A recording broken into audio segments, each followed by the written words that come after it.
We're just months away from a housing oversupply. Let's have a look.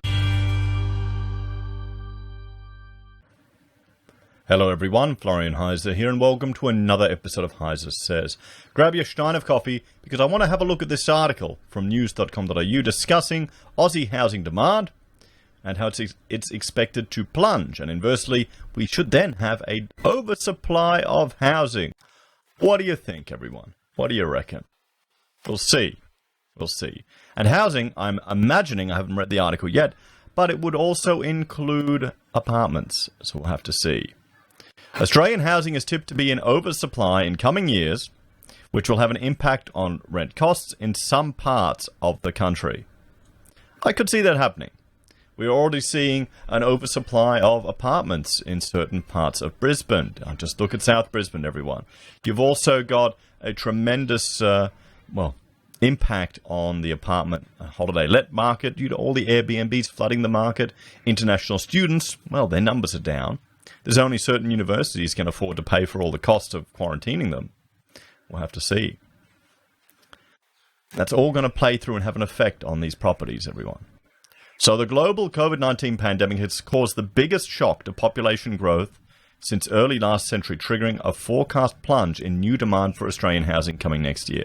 Okay, now, here's the thing. This is the argument that they're putting forward, that demand for housing is going to go down in the next few years, and we've seen that due to our population growth decreasing, because our population growth here in Australia, most of it is coming from overseas migration. So let's put our government hat on. What do we think our government that's obsessed with housing, with the political will that it currently has, what do you think they'll do? And I'm going to have a shot of coffee while you think about this hard, and I'm going to shut the door because the kids are running around, and you let me know in the comments what you reckon.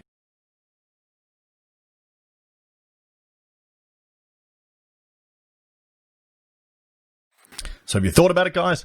What do you think they're going to do? If you answered open the floodgates, you win a prize. More expensive housing for all of us, because foreign investors have had a significant impact on property prices here in Australia on demand. It's just the way it is, guys. We've got to keep the bubble going. There is no housing bubble.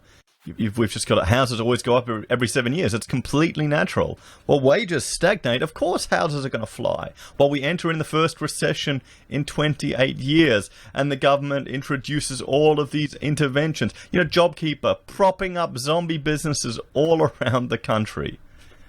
Giving a job seeker bonus, allowing businesses to trade while insolvent. Mortgage holidays are given to people. The Reserve Bank cuts interest rates to insanely low levels. And I'm going to bring that up here. I've got too many things to click. All of these things are completely normal, guys. They always happen in every recession. In the 80s recession, the 90s that Australia had to have. Didn't everyone get mortgage holidays? Didn't they give those out? And interest rates were back then were at 0.0%, weren't they? Oh, wait, they were a bit higher. And people were forced out of their homes. So this is why when we look at stuff like this, I'm becoming even more skeptical about it. Perhaps these pieces are just, encouraged to seed, so, to fuel political will to, so when will we start seeing articles and debate and statements from politicians about needing to bring migration back to help grow Australia for a brighter, new future? When can you see that happening? And I've got no problem with population growth or with people migrating over here. I'm a first-generation Australian. But you have to weigh these things up and understand the impact that it's going to have on the demand. Sure, bring a whole lot of people over. Let's open up some more cities in different parts of this country. What choices do you have? You only got a few here, guys. A lot of land.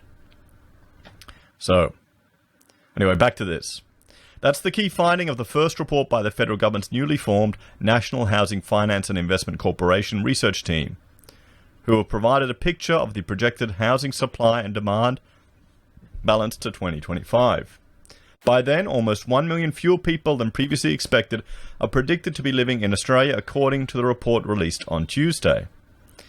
But at the same time, low interest rates and government stimulus have caused a recovery in construction activity, and new supply is expected to exceed new demand by around 127,000 dwellings next year. So they're juicing the market, guys. How many people do you think are sitting on investment properties now where they're making no return and they're just waiting for hoping that it'll all turn around. And, September is going to be shockingly, September in 2021 will be when the Commonwealth Bank has said they will foreclose on houses. Up until then, they've promised not to. Of course, they don't want to do it because it's a pain for them, and it's a costly exercise for them, and it will destroy consumer confidence. But just think about that. So, cumulative new supply is expected to be around 93,000 higher than new demand by 2025, although sensitivity analysis demonstrates this could halve with slightly more optimistic population growth assumptions, the researchers say. Should international borders open sooner than expected, with migration resuming and more Australians returning home, coupled with potentially constrained housing supply, any excess supply over a medium to long-term horizon is anticipated to be negligible. Fewer households forming to soak up new supply over the near term is good news for renters, particularly in more densely populated eastern seaboard cities, as it should push prices down. And we're starting to see that in some areas we're not. The thing is, you're going to get grandiose claims made about the entire economy at a macro scale. So people are going to look at stuff at a macro scale, and I am as well. And then you can make assumptions based on that. Lobbyists are going to do that. We saw it yesterday with the call for more money for public housing. Lobbyists are doing that, and it's understandable why, because but it just shows you the argument that government needs to be more closely aligned with the people at a smaller level, a more micro level. More power should be invested at the form of government that's the closest to the population than at the federal level, because there are going to be different impacts to different areas. You look at the sunny coast; rents are going crazy. Different parts of the same state are having different impacts. So, a federal level response isn't going to be fine-tuned to all the requirements of different parts of the country. It's kind of why I would argue for one of the reasons to try and improve the economy and the potential for Australia is to create special economic zones or regions and allow greater freedom for these areas. Maybe cities. Allow our cities to change the laws. I would even argue that everything down to wages and discrimination laws is handled at a city level. Then we could have greater competition and freedom. Just leave the federation to our national and international defense and international trade. We'll have to see. What do you reckon, guys? Do you think that could be definitely make Australia more interesting to live in, wouldn't it? More competitive. Oh, wait, no, sorry. Competition is bad, guys. No, can't have it anymore. Everyone gets a ribbon. I think that's the part of the reason why there's such a drive for socialism. Could that be? You get a generation where everyone gets a prize, where you don't look up to the winner, where you don't have to actually attain and achieve and work hard.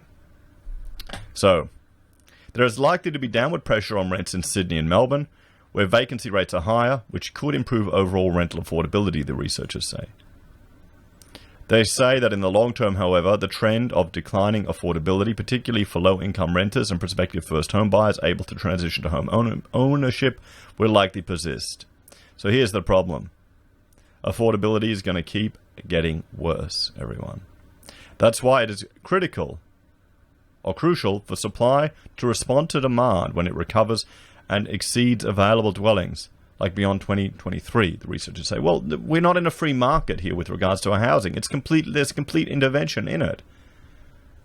It's the national obsession and the Ponzi scheme of our country, of our entire civilization. It's all about housing.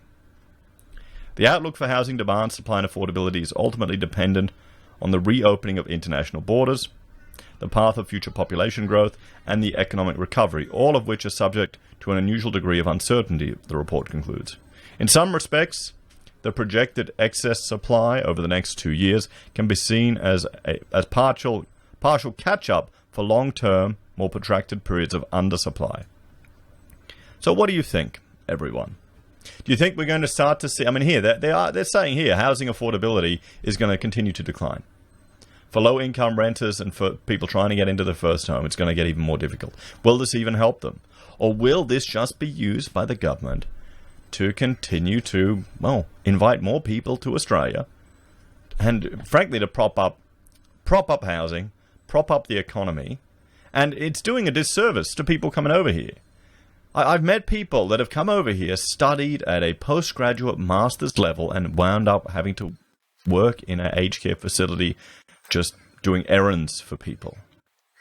They ended up going back home because there were better prospects. They came from Indonesia working in an investment business.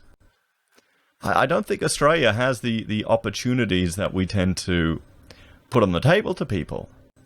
Or not as readily or not as significantly as they do. And it all comes back to the fact that our economic complexity is so low. And where is it? I'll bring that up here. I know I haven't shown it for like one video, guys.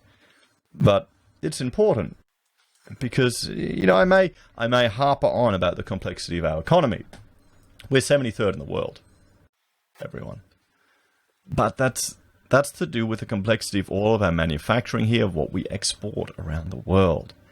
And that leads to the demand for other businesses and other skills, which are being, which the more complex it is, the greater diversity there are. Then the more opportunity it is for people to earn wages. And then the higher wage growth can be. And then the affordability issue with housing might start to get a dent in it.